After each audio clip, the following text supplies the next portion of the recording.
हमारे इस संत परंपरा में हेमचंद्राचार्य नाम के एक बहुत बड़े संत हुए। क्या नाम है? हेमचंद्राचार्य गुरुदेव। उनको कलयुग के सर्वज्ञ कहते हैं, यानी जैसे सर्वज्ञ हुए हैं जैसे कलयुग सर्वज्ञ थे वो हेमचंद्राचार्य। एक समय वो अपने आश्रम में यानी उपाश्रय में बैठ करके ध्यान कर रहे हैं, तो उनको लगा कि हम लोग संत पड़ा ग्रहण किए तो मनुष्य के कल्याण के लिए, लेकिन हम लोग चले जाएंगे तो किसकी वाणी? देखो आज व्यास की वाणी है, आज वाल्मीकि की वाणी है, आज गौतम की वाणी है, महावीर, राम, बुद्ध, कबीर, नानक की वाणी है पुस्तकों के रूप में। इसलिए उस वाणी को हम लोग वापस बोल के आप में ज्ञान दे पा रहे हैं। अगर उन महापुरुषों की वाणी नहीं होती तो हम बोलते किसका ना, आप सुनते किसका? मैं मेरी मन की मर्जी का बोलूं तो फिर मैं संत नहीं हूं। सत्य शास्त्रों की बोलूंगा तो ही संत हूं। जय जय गुरु। और शास्त्र उनकी बनाई हुई है, हमारी थोड़ी बनाई हुई है। तो हेमचंद्राचार्य ने सोचा कि मैं सरस्वती को प्रसन्न करूं। किसको प्रसन्न करूं? सरस्वती। और सरस्वती देवी को प्रसन्न करूंगा, देवी प्रसन्न होगी और प्रकट होगी तो उसको मैं कहूंगा कि मुझे ऐसी शक्ति दो कि मैं 1 करोड़ स्तोत्र बना सकूं। कितना? 1 करोड़। और उससे ये मानव समाज को ज्ञान मिल सके। क्या मिले? ज्ञान मिलेगा। क्योंकि मैं चले जाऊंगा तो बोलेंगे कौन? वो श्लोक रहेगा तो आगे भी पढ़ के उसका ज्ञान लेंगे। आज तुलसीदास जी नहीं होते तो आप रामचरितमानस करके किसको पढ़ते ना, हनुमान चालीसा किसका पढ़ते ना? उन लोगों की कृपा है जो वो गए, लेकिन उनकी कृतियां और उनकी कृपा दोनों हमारे पास है। आप ध्यान रखिए, तो महापुरुषों की कृपा हमारे ऊपर कुछ न कुछ दया करके गए हैं। तो हेमचंद्राचार्य ने सोचा मैं कश्मीर जाऊं, क्योंकि पहले शारदा पीठ जो सरस्वती, कश्मीरी पंडितों को सारस्वत ब्राह्मणी कहते हैं। क्या कहते हैं? सरस्वती ब्राह्मण। क्यों? सरस्वती वहीं कश्मीर में निवास करती थी। कश्मीर में सरस्वती के उपासना करने वाले सभी ब्राह्मण सारस्वत ब्राह्मण कहा जाता है। सत्य। एक कश्मीरी पंडित जिनको निकाल दिया गया, फिर अभी एक नया पिक्चर भी आया था उस पर, कश्मीर फाइल्स। कश्मीरी फाइल्स के Kashmir files, the Kashmir file, the Kashmir files. उसमें अच्छे से बताया कि कैसे उनको निकाला गया। ठीक है, उसी पर पिक्चर है। तो हेमचंद्राचार्य ने सोचा मुझे कश्मीर जाना है। तो ये जैनाचार्य जितने हैं पैदल जाते, गाड़ी का उपयोग नहीं करते। तो उन्होंने सोचा कि मैं कश्मीर तक पैदल जाऊं तो कब पहुंचूं? ये थे गुजरात के पाटन में। कहां थे? गुजरात के पाटन। पाटन से कश्मीर जाना तो कितना समय लगे महाराज? और पहुंचे कब? तो अगले दिन आप जैसे जितने भी समाज के लोग होते हैं सबको उन्होंने इकट्ठा करके बोला अब मैं इधर नहीं रहूंगा, मैं कश्मीर के लिए जा रहा हूँ। शिष्यों को भी बोला कि मैं निकल रहा हूँ, आप सबको नहीं, मैं जाऊंगा। क्योंकि वो कश्मीर जाते समय हिमालय की वादियों में जाऊं, कहीं पैदल जाऊं, शेर चीता आ जाए मुझे मार दें, या बर्फ में दफना जाऊं, मैं मर जाऊं, तो मैं जिंदा रहूं नहीं रहूं, अभी से तुम सबको नमस्कार करता हूं, मैं जा रहा हूं। वो जमाना ऐसा था, दुर्गम था। आज तो कथा सुनने के लिए देखो हिमाचल प्रदेश से एक दिन में यहाँ पहुंच गए। कैसा जमाना! आज सुविधा इतनी बढ़ गई, ये सुविधाओं को अपने ईश्वर कृपा पाने में ज्यादा उपयोग करो, तभी सुविधा फायदे का। ठीक है। तो इन्होंने सबको नमस्कार किया। समाज वालों ने बोला महाराज आप मत जाइए, आप महापुरुष हो, आपकी वाणी सुन के हम धन्य होते हैं। आप चले जाएंगे तो कौन सुनाएंगे? वो रास्ता बड़ा विहंगम रास्ता है, उसमें जाओ कोई शेर चीता आ जाए, हाथी मदमस्ता के सूंड से आपको मार दे, क्या हो जाए, मत जाइए। उन्होंने कहा कि ये प्राण की चिंता करता तो साधु ही नहीं बनता। साधु वो है जो स्वयं की आत्मा और समाज का कल्याण, ये दो ही सोचे, वो साधु। इसलिए मुझे जाना है, मुझे जाने दो। सब रो रहे हैं। ध्यान रखना, बेटी घर जाती है ना ससुराल, तब आप सब रोते हो, लेकिन एक दिन उसको फोन करके बोलो ने कि बेटा आओ पियर, बहुत दिन हो गया, मम्मी बच्चों को स्कूल आ नहीं पाती हूँ, बहुत काम है यहाँ, बोलती है। एक दिन में वो उधर की हो जाती है। जो एक क्षण में परिवार का गोत्र नाम छोड़ के अपनी पति की बन जाए, उसके लिए रोना तो संसार का रोना है। कभी रोना हो ईश्वर या संत आपसे बिछुड़ रहे हैं, उसके लिए रो के देखो मजा कितना आए। जिस बेटी के लिए आप रोए वो बेटी क्या आपकी रही? नहीं। फोन करके देखो कि भाई आओ घर, स्कूल है, बच्चों के काम बहुत है, आप आजकल नहीं, बाद में देखूंगी, खुद ही ना पाड़ती है। जो रोती थी पियर जाते समय रोती थी, फिर क्या रो रही है, जाओ जाओ अब नहीं आ सकती हूँ बोलती है कि नहीं? जी गुरुदेव। तो रोना हो तो जिस दिन बसंत विजय आपका गांव छोड़ के जाएगा ना, उस दिन रोना, वो रोना भी सार्थक हो जाएगा। हाँ, कोई मुझे ज्ञान देने वाला आया था, वो चले जाएगा, मुझे कौन ज्ञान देगा महाराज? ये ज्ञान कहां से आएगा महाराज? कोई अच्छी चीज बिछुड़े तब रोना है। संसार तो वैसे भी आपके पकड़ के भी बिछुड़ने वाली है। आपके पकड़ के कहां वो पकड़ में रहने वाली है, वो तो बिछुड़ने वाली है। बिछुड़ने वाली चीज से क्या रोते हो?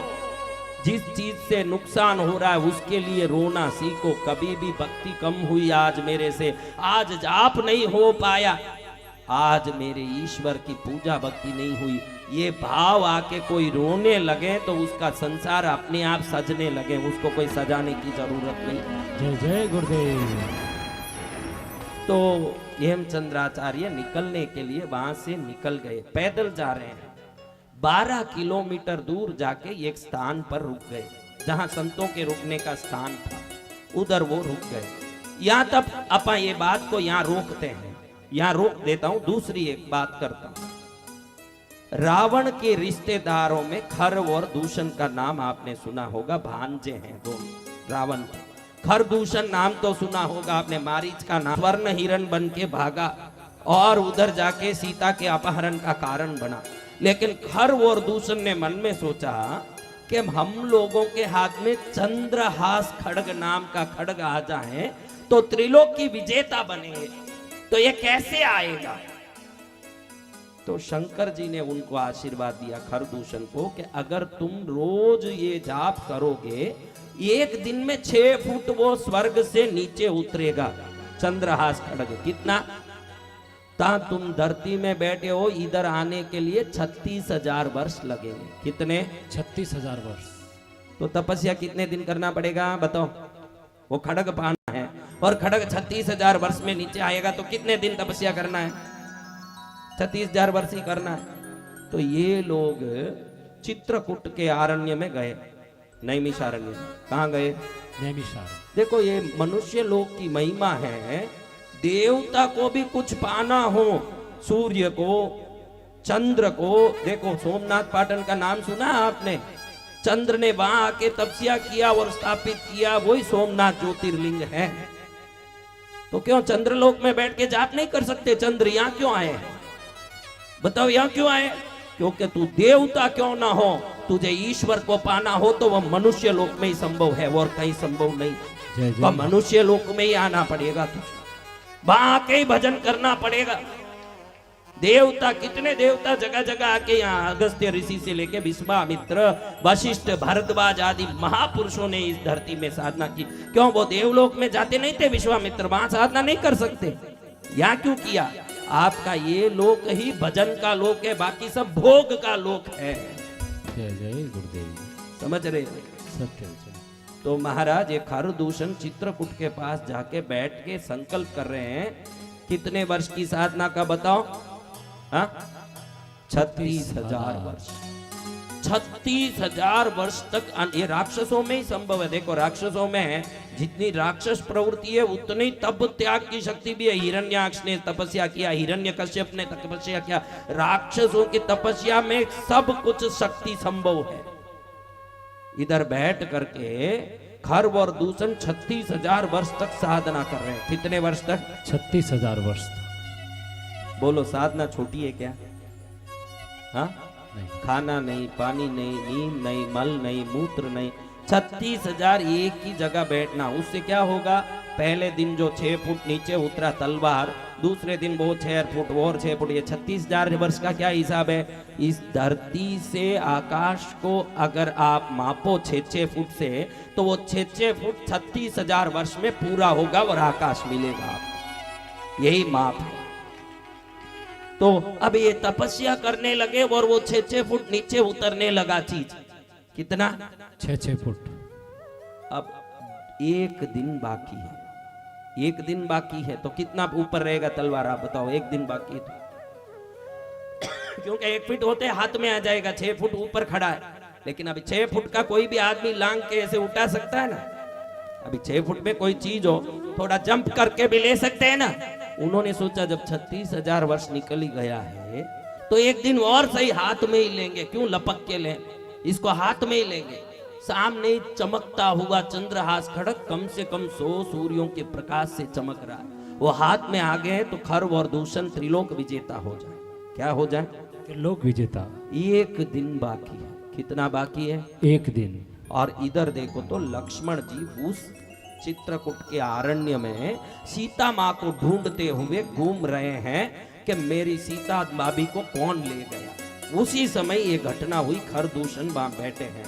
एकदम इन दोनों को देखते ही लक्ष्मण जी को लगा कि जरूर ये दोनों दुष्ट को देखो तो राक्षस प्रवृत्ति के, क्योंकि राक्षस का रूप देखे तो मालूम नहीं पड़ेगा एक राक्षस है। ये राक्षस जाति के यहाँ बैठ के करते क्या है, इन्होंने कुछ गड़बड़ किया होगा। लक्ष्मण जी आदिशेष के अवतार होने से प्रवृत्ति से ही गुस्से वाले, पूछे नहीं, कोई लेना देना नहीं। गुस्सा बहुत जोर से तन के आता है। तो उन्होंने देखा कि दोनों दुष्ट खड़े हैं और ऊपर देखा तो एक चीज चमक रही है जिसमें से प्रकाश निकल रहा है। क्या चीज है? क्या चीज है? चंद्र खड़ग, चंद्रहास खड़ग। और ये ऐसे देखते हैं और नीचे देखे दोनों ऐसे बैठे। इनको लगे कि कोई अपराध करके ये मुंह नीचे किए हुए हैं। वो तपस्या में लगे। लक्ष्मण जी ने आओ देखा ना ताव, अपने म्यान से तलवार उठाया। 36,000 वर्षों से तपस्या में बैठे हुए दोनों का गर्दन उड़ा दिया 1 मिनट में। वो लेने क्या करने गए थे? क्या करने गए थे? चंद्रहास खड़ग। चंद्रहास खड़ग को प्राप्त करने अपना हाथ का प्राण भी धो लिया। प्राण ही निकल गया। लक्ष्मण जी ने देखा कि इस खड़ग चमक रहा है, इसको ले लो। ऐसे लपका तो खड़ग हाथ में आ गया और लक्ष्मण जी वो जो काटा तलवार इनको, उसको फेंक के चंद्रहास खड़ग को अपने म्यान में डाल के चलते बने। अब मैं आपको 2 बात बताना चाहता हूं। अब हेमचंद्राचार्य 12 किलोमीटर दूर जाके एक स्थान पर बैठे हैं। उनको कश्मीर जाना है, मैंने वो कथा पहले बताई। वो सोच रहे हैं, रात में अचानक उनका नींद उड़ गया। अब नींद उठने के बाद बैठ के सोच रहे हैं कि हजारों मील जाना है। कहां जाना है? हजारों मील। कहां जाना? हजारों मील। कश्मीर। कैसे जाऊं? रास्ते में चीता शेर आवे, मरने की कोई चिंता नहीं, लेकिन मुझे समाज के लिए कोई अच्छी चीज देना है, ये समाज सुखी हो ऐसा कोई दिव्य वस्तु देना है। तो मैं सरस्वती की साधना करूं, सरस्वती को पाऊं, सरस्वती की कृपा से ऐसी स्तोत्रों की रचना करूं जिनकी रचना से दिव्यता हो। लेकिन मैं पहुंचूं, अभी फिलहाल मैं बुढ़ा हूं, कब पहुंचूंगा और ये बुढ़ापे में कैसे करूंगा, ऐसे मन में विचलित होते सोच रहे हैं। हजारों किलोमीटर पहुंचने में कम से कम 30-40 वर्ष लगेगा। अब मैं कुल अभी 50 वर्ष का हूं, 80 वर्ष में पहुंच के कब कुछ बनाऊंगा या जिंदा रहूंगा, मर जाऊंगा, ऐसे कई विचार उनके दिमाग में दौड़ रहे हैं। कितनी दूर जाना है? बोलो कितनी दूर जाना है? हजारों मील जाना है कश्मीर। ऐसे सोच ही रहे हैं। वो जहां बैठे हैं वहां अचानक प्रकाश हुआ। क्या हुआ? प्रकाश हुआ। उस प्रकाश पुंज में अचानक एक दिव्य स्वरूप प्रकट हुआ। उस स्वरूप को देखते हैं तो हाथ में वीणा लेके, पुस्तक और जपमाला लेके, जिस देवी को हजारों मील दूर जाके कई वर्षों तक साधना करके पाऊंगा सोच के बैठे हैं, वो देवी इनके सामने यहाँ प्रकट हुई है, सरस्वती देवी। कौन प्रकट हुई है? सरस्वती देवी। अब ये हाथ जोड़ते हैं, हाथ जोड़ के मां या कुंदेन्दु तुषार हार दबना या शुभ्र वस्त्रावृता या वीणा वरदंड मंडित करा या श्वेत पद्मासना या ब्रह्मा अच्युत शंकर प्रभृति देवै सदा पूजिता सरस्वती भगवती निशेष जाड्यापहा। नमस्कार करते हैं। भगवती सरस्वती कहती है, मुनिराज आपने कैसे मेरे लिए वहां तक आने की, बड़ी श्रम करने की सोची। आप इतने योग्य और महापुरुष हो, आपको देवों को पाने के लिए वहां तक आने की क्या जरूरत है, क्योंकि आपने जो साधना सोची वो समाज और लोक कल्याण के लिए है। आपकी साधना आपके लिए नहीं है।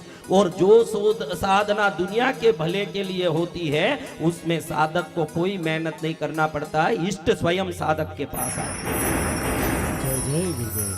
आपने 1 करोड़ श्लोक करने की संकल्प की, मैं आज आपको आशीर्वाद देती हूं कि आप 1 करोड़ 8 लाख श्लोक इस धरती में रचना करेंगे और धरती का कल्याण करने वाले, वो श्लोक का पाठ करने वाले हर व्यक्ति के जीवन में आत्म शांति और आत्म सिद्धि प्रकट होगी। आपको मैं खूब खूब आशीर्वाद देती हूँ। जिसको 30 वर्ष बाद जाके मिलूंगा, ऐसे जो यात्रा शुरू की 12 किलोमीटर भी चलना नहीं पड़ा और वहीं देवी ने दर्शन देके आशीर्वाद दिया। और लक्ष्मण जी ने कितना मेहनत किया चंद्रहास खड्ग पाने के लिए, कितने हजार वर्ष तक लक्ष्मण जी ने तपस्या की महाराज बताइए।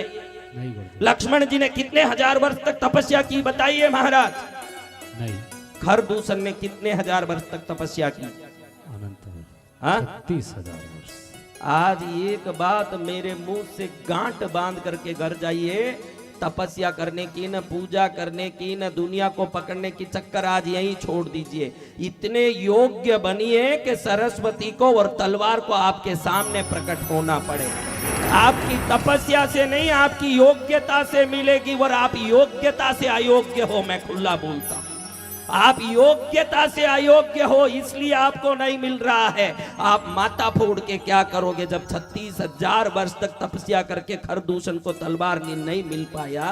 तो आप ये संसार पकड़ने के लिए देवों के पास आए हो। ये देवता संसार पकड़ने वाले को संसार नहीं देते, संस्कार पकड़ने वालों को संसार देते हैं। जय जय गुरुदेव। संसार पकड़ने इनके पास क्या आए हो? संस्कार पकड़ने आओ। आप में थोड़ा भी संस्कार होगा, बिना आपके कोई दिए बत्ती की ये देवी सब कुछ देगी। दिए बत्ती तो उसके लोक में, बिना सूर्य के ही जिसके लोक में प्रकाश होता हो, बिना फूलों के जिसके लोक में सुगंध होता हो, उसके चरण में क्या फूल चढ़ा के तुम सुगंध करोगे? वो अपने आप सुगंध में। सत्य वचन मेरे गुरुदेव। आप अपने को स्वयं को योग्य बनाओ। कहाँ योग्य हो, कहाँ आपकी अयोग्यता है, उस पर किसी को मैं बोलूं कि भाई योग्यता बड़ा, अयोग्य होगा तेरा बाप, ऐसे बोलेगा तुरंत। मैं तो बहुत योग्य हूँ। दर्पण देखोगे तो समझ पड़ेगा कि काली माँ दर्पण में नहीं, अपने मुंह पर है। सब जाके साफ कर पाओगे। इसलिए कितना क्या क्या कर रहे हो दुनिया में। देखो पूरी दुनिया आपकी प्रेजेंटेशन देखती है। क्या देखती है? आप कैसे प्रेजेंट करते हो बातों को, कैसे बोलते हो। आप किसी को बोल दो, आप बहुत अच्छे लगते हो, बहुत आपका याद करती हूँ, आज सोची थी ना आप आ गए, बहुत खुशी हुई, ऐसे करो। वो भी खुश होगा कि नहीं? क्योंकि आपके अंदर की बातों को पहचान सके वो कोई अंतर्यामी नहीं है। वो आपके प्रेजेंटेशन देखते हैं। ध्यान रखना, ईश्वर में और संसार में क्या फर्क है। संसार प्रेजेंटेशन देखता है ना, परमात्मा इंटेंशन देखते हैं। दोनों में इतना फर्क है। वो आपके प्रेजेंटेशन देख नहीं सकते, वो आपके इंटेंशन देखते हैं कि आपके अंदर के भाव क्या है। और दुनिया आपके बाहर के शब्दों के जाल में आती है, और आपके ये बाहर के जाल में आने वाली नहीं है पद्मावती। आपके संस्कार और योग्यता को देखेगी कि कितना योग्य है और कितना संस्कारी है। ना पूजा चाहिए उनको, ना आपके पूजा का समान। अगर आप योग्य हो, संस्कारी हो, तो योग्यवान को जैसे चंद्रहास खड्ग बिन मांगे मिल गया, आपको भी बिन मांगे हर चीज मिलेगा जब आप संस्कारी रहोगे। मैं वो संत नहीं हूं जो पूजा पाठ के लपड़े में आपको फंसा करके बैठा जाऊं। पूजा पाठ तो श्रद्धा का एक प्रतीक है, हमारी श्रद्धा बताने का एक प्रतीक है आना। लेकिन बिना थाली के जैसे चीज, रोटी सब्जी टिक नहीं सकता, बिना शरीर का भोजन टिक नहीं सकता, बिना घर का आदमी नहीं टिक सकता, बिना संस्कार की भक्ति भी टिक नहीं सकती। आप ये ध्यान रखिए। जय जय गुरुदेव।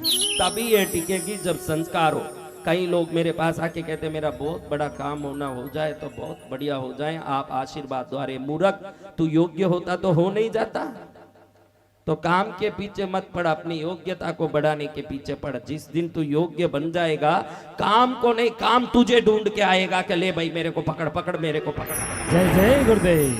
देखो आप कुत्तों को देखो, कुत्तों को देखो, गली में ये जो बंजारे लोग जाते हैं, चोर जाते हैं, तो किसी ने बोला क्या कुत्ते को ये चोर है, बंजारा है? उनको देखते ही जोर जोर से भौंकने लगता है कि नहीं अपने आप? देखो आप, कोई सज्जन जाए तो अपने आप पूंछ हिलाने लगता है कि नहीं कुत्ता? वो नया कुत्ता है, उसको कुछ मालूम नहीं। लेकिन अच्छा आदमी जाते ही स्वयं पूंछ हिलाता है ना, खराब आदमी जाते ही स्वयं भौंकता। कुछ लोगों को देखते ही कुत्ते भौंकते हैं कि नहीं? बताओ भाई, आप बताओ।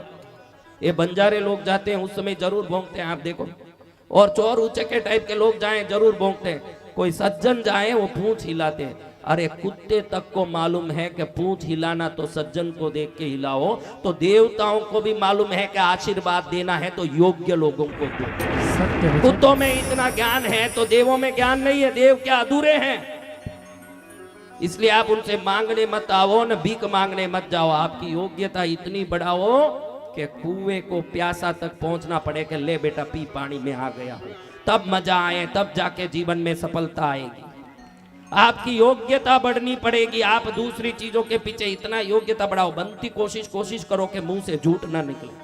ये कोशिश कर लो जीवन में। बात बात में झूठ है, चुप के बिना काम का ही झूठ। आजकल कैसे चल रहा है, कहीं उसका पेट ना चल जाए, अच्छा ही है ये, अच्छा ही है, लेकिन इसको लगे कि अच्छा हूं बोलूं तो इसका नजर पड़ेगा। कहाँ आजकल कुछ नहीं है, बहुत तकलीफ में हो, ऐसे बोलेगा। अरे तू किसी की बातों के चक्कर में झूठ क्यों बोल रहा है? या तो मौन रख या अच्छी बात कर। हम तो बात बात में झूठ बोले, जिसको याद ही नहीं किया वो सामने आते, बहुत आपको याद किया, आप आ गए, बहुत आपको याद किया। अरे झूठ का ही लिए बोले, बिना काम किसी को राजी करने बोलते हो कि नहीं? देखो याद किया ही नहीं, उसको किया क्या याद नहीं गुरुदेव। लेकिन मिलते ही आपको बहुत याद किया। विनोद को पूछिए कि जैसे ही आगे कोई प्रोग्राम मिलना हो और कोई प्रोग्राम देने वाला हो, उसके देखते आपको कितनी बार फोन लगाता हूँ, आप उठाते ही नहीं। कहाँ आपका नंबर बदल गया, क्या हो गया? वो खुश हो जाए, अरे कितनी बार लगा रहा है, इसको एक कार्यक्रम दे दीजिए। कैसे नाटक देखो। तो बिना काम झूठ बोलना छोड़ो तो भी बहुत अच्छा हो जाए। देवता हमारी जीवन शैली देखते हैं। क्या देखते हैं? जीवन से। क्या हम रावण से बड़ी भक्ति कर लेंगे? शिव तांडव के रचयिता कौन है? रावण। तो जिंदा रह पाया नहीं गुरुदेव। तो ये अच्छे से साबित करता है। आप ध्यान रखो, रावण को उदाहरण बनाओ, उससे बड़ा भक्त नहीं है। अपने नसों को निकाल के वीणा बना के शिव भक्ति किया हुआ है, फिर भी मौत के घाट उतारा गया है। उसका कारण है उसके पास भक्ति थी, योग्यता नहीं थी। ये साबित करता है कि भक्ति से बड़ी है आपकी योग्यता। अगर वो होगा तो सब कुछ होगा। सत्य वचन मेरे ये गुरुदेव। साबित करता है कि भक्ति बाद में हो, संस्कार पहले हो। जिसमें संस्कार आ गया वो ईश्वर का बच्चा बन जाए। बन न सको भगवान अगर तुम कम से कम इंसान बनो, नहीं कभी हैवान बनो और नहीं कभी शैतान बनो। दीपक बनकर जल न सको तो अंधियारा भी मत करना। पुष्प नहीं बन सकते तो तुम कांटे बनकर मत रहना। पुष्प नहीं बन सकते तो तुम कांटे बनकर मत रहना। भला किसी का कर न सको तो बुरा किसी का मत करना। भला किसी का कर न सको तो बुरा किसी का मत करना। पुष्प नहीं बन सकते तो तुम कांटे बनकर मत रहना। पुष्प नहीं बन सकते तो तुम कांटे बनकर मत रहना। पुष्प नहीं बन सकते तो तुम कांटे बनकर मत। चलो गुरु की वाणी कौन मानेगा? कल एक दिन, कितने दिन? एक दिन गुरुदेव। एक दिन का बोल रहा हूँ, एक दिन तो कुछ भी कर सकोगे ना। एक जन्म भी नहीं बोल रहा हूँ, एक साल, एक महीना, एक हफ्ता, एक पक्ष, कुछ नहीं, एक दिन कल झूठ नहीं बोलना। देखो कितना मुश्किल पड़ेगा कल, आपको मालूम पड़े। कदम कदम पर अंगार लगा हुआ है। क्या लगा है? अंगार। कल एक दिन झूठ नहीं बोलना, एक दिन गुस्सा नहीं करना। हाँ, पंडाल में बैठते ही कितना गुस्सा, वो मेरे ऊपर बैठ रही है, ये मेरे ऊपर आ रही है, इसको दूर करो, उसको पीछे करो। हाँ, कितने लफड़े हैं। हाँ, है कि नहीं? बोलो है गुरुदेव। ये क्यों पास आ गया, वो उसके पास। और फिक्स से इनके जगह भी, जैसे ये जगह इनका ठेका लिया हुआ है, वो उस दिन आएंगे उधर ही बैठेंगे। मैं हर कथा में देखता हूँ, जो जिधर बैठता है वो जगह ढूंढ के जाता है। जैसे ये इनके नाम पे पट्टा किया हुआ जगह, जय हो। जहाँ जगह मिले वहां बैठो, कहीं भी बैठो, बराबर वाणी कान में पड़ता रहे, वो जगह बैठो। कौन सी जगह हो तो क्या, कौन पास बैठे तो क्या, अपने को तो गुरु महाराज और माँ की तरफ अपना ध्यान रखना है, और किसी में ध्यान जाना ही नहीं चाहिए। अगर ये भाव और उत्तमता आ जाए तो जीवन कितना, 4 दिन बीता जैसे 5 दिन और बीत जाएंगे। समय को जाते क्या लगता है हमारा, बताइए? समय नहीं लगता। हाँ? इस जिंदगी ऐसे भक्ति करके थोड़ी देर चले जाए ये अच्छा है। फिर तो देखो इस गांव को मैंने देखा कि एक दुकान भी नहीं है इस गांव। क्या नहीं है? दुकान। कैसे इधर लोग घर में हैं, बैठे हैं, कोई खेती बाड़ी कर रहे हैं, कोई कुछ कर रहे हैं, बैठे हैं। बाकी घूमना हो तो इधर कोई सुपर माल है क्या? हाँ? थिएटर है क्या? हाँ? गार्डन है क्या? बीच है क्या? नदी किनारे है क्या? अरे कुछ नहीं है। तो बहुत अच्छा, ये सब होता तो तुम्हारा, मैं तो बोलता हूँ कि ऐसे ही गांव होने चाहिए जहाँ कुछ भी मनोरंजन का साधन नहीं हो। लेकिन तुम्हारे पास तो ना मनोरंजन का साधन है न भगवान को पकड़ने का साधन। मनोरंजन का साधन नहीं है तो कोई बात नहीं, भजन में लगो। सभी देखो पीड़ा ही नहीं है।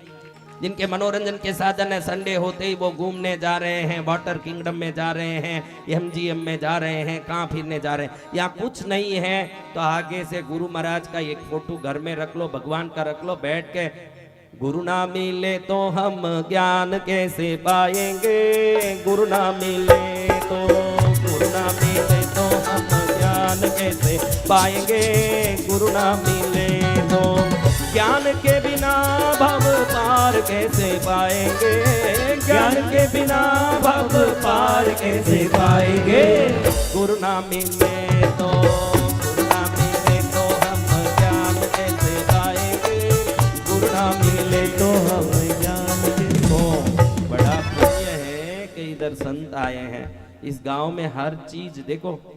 एक लड़का किसी कारण से जंगल में जन्मा। कहाँ जन्मा? बोलो मेरे साथ, बोलते रहो। जंगल में जन्मा। 15 साल तक जंगल में ही रहा। अब गांव में आए वो परिवार, वो 15 साल की उम्र के बाकी बच्चे 10वीं क्लास में पढ़ रहे हैं। अब इसकी माँ को इसको पहली क्लास में डालना पड़ेगा कि इसको भी स्कूल वाले 10 में ले लेंगे? आप ये बताइए, यही सवाल। हाँ, पहली क्लास में। क्यों? उम्र कितना भी हो, आपने जहां पढ़ाई छोड़ा वहीं से शुरू करना पड़ेगा, यही तो नियम है। हाँ, तो यहाँ भी ये देख रहा हूं कि ये सब जंगल से आए हुए 15 साल के लोग हैं, इस गांव के लोग। इनको पहली क्लास से ही शुरू करना पड़ेगा सब। कुछ पढ़े हुए कुछ लेना देना कुछ नहीं। अगर पहले से पढ़ते तो मैं 11 से शुरू करता। इनको तो अभी जंगल में रह के गांव में आए हैं तो पहली क्लास से ही शुरू करूंगा। लेकिन जल्दी से जल्दी 10वीं पूरा करके 11 में छोड़ना भी जरूरी है। जल्दी जल्दी वो पूरा करना भी पड़ेगा। लेकिन अब है तो पहली क्लास में। गांव में देखा कि कोई हंसने के लिए, मैंने किसी को कहा हंसने, तो वो बोले उससे कुछ मिलता हो तो हंसते हैं महाराज। फोगट में तो हंसते भी नहीं है हमारे गाँव में। यहाँ तो हंसना हो तो उसके लिए भी एक फीस लगता है। अगर मालूम पड़े कि हंसने से कुछ मिल रहा है तो दिल खोल के हंसते हैं। अरे हंसना ही एक मिलना है, उसके लिए अलग से क्या मिलना है? हंसो, वही मिला हुआ है सबसे बड़ा पुण्य। हंसते रहो। हाँ हाँ, मेरे कृष्णगिरी में किस गांव से आया वो?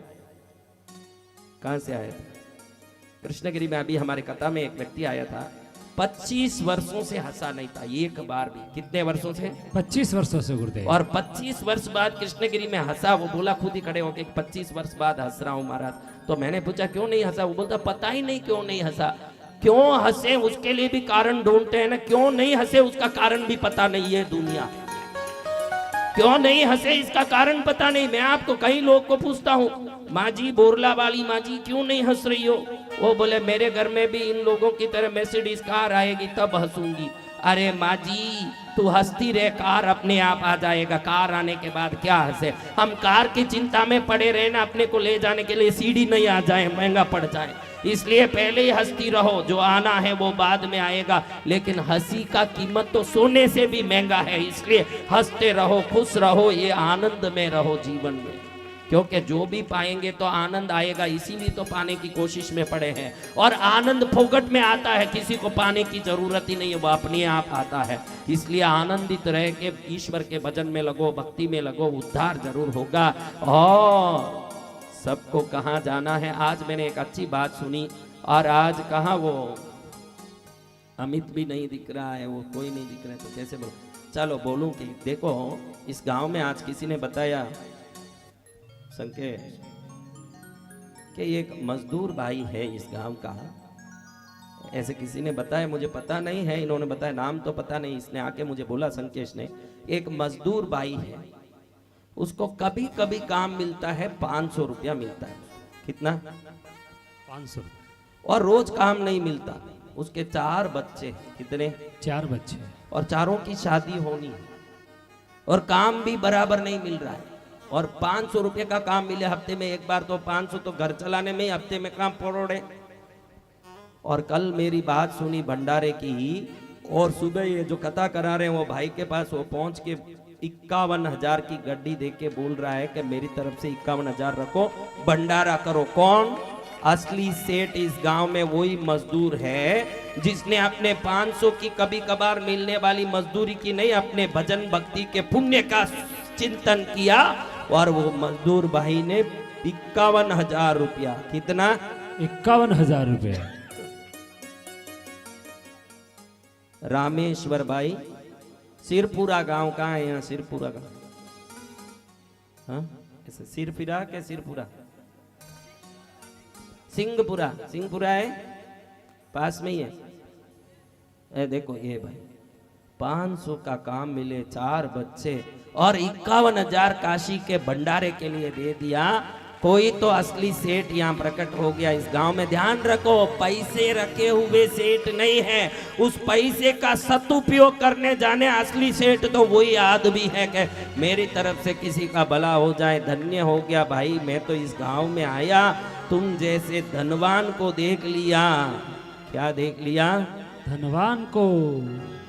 सोने का मुकुट है माता, चांदी का त्रिशूल, एक तू ही धनवान जग जननी, बाकी सब कंगाल। एक तू ही धनवान जग जननी, बाकी सब कंगाल। सोने का मुकुट है माता, हीरे का त्रिशूल, एक तू ही धनवान है माता, बाकी सब कंगाल। अब मैं सोचा कि एक दिन को 500 मिले और 4 दिन काम नहीं मिले, महीने में 5,000 मिले, तो इनके लिए तो ये पूरा साल भर का मेहनत है। साल भर मेरा घर चले न चले महाराज, दुनिया में 10 लोगों का पेट भरने दो मुझे, और मुझे विश्वास है कि अगर उनका पेट भरेगा तो मेरा भी घर भरेगा, अपने आप भरेगा। विश्वास आ गया तो ये उद्धार हो गया भाई। विश्वास ही तो इस संत पर भरोसा किया कि संत ईमानदारी होगा, जरूर इस पैसे को अच्छे काम में ही लगाएगा। तुमने पैसा दिया इसके लिए तो धन्यवाद है, मेरी ईमानदारी पर भी विश्वास रखा इसके लिए भी तुमको धन्यवाद है कि कोई संत अच्छे काम में लगाएंगे।